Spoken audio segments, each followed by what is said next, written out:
से बोली बाबा विश्वनाथ की, बाबा बैजनाथ की।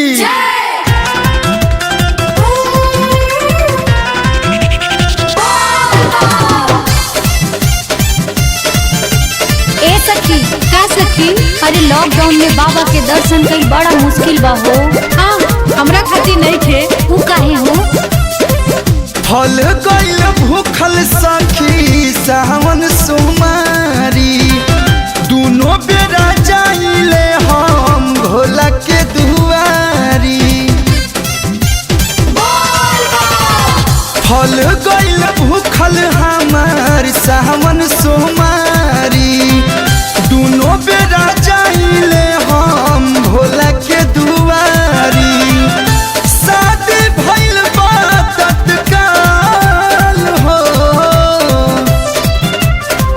काशी में बाटे हमार नैहर ये सखी, देवघर में बाटे ससुराल हो।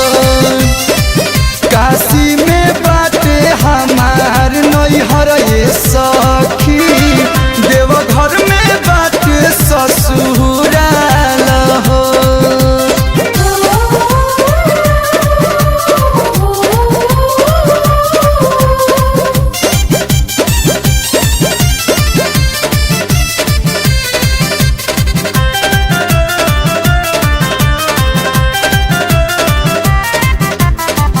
जहाँ पे महादेव के बसल शहर बा, ओही नगर में हमारे राजा जी के घर बा।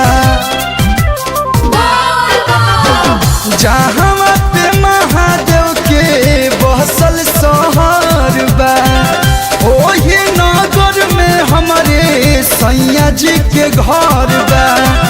कट जाई सगरी जंजाल हो, काशी में बाटे हमार नैहर ये सखी, आ देवघर में बाटे ससुराल हो। काशी में बाटे हमार नैहर ये सखी, देवघर में बाटे ससुराल हो।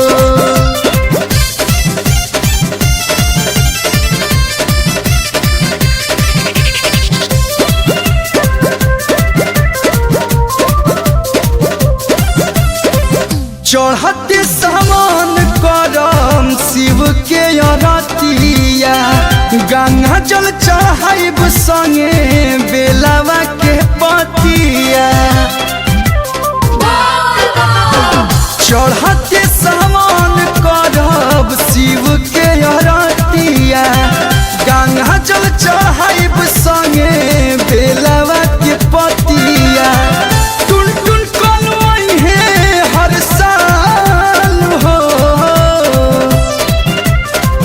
काशी में बाटे हमार नैहर ये सखी, आ देवघर में बाटे ससुराल हो।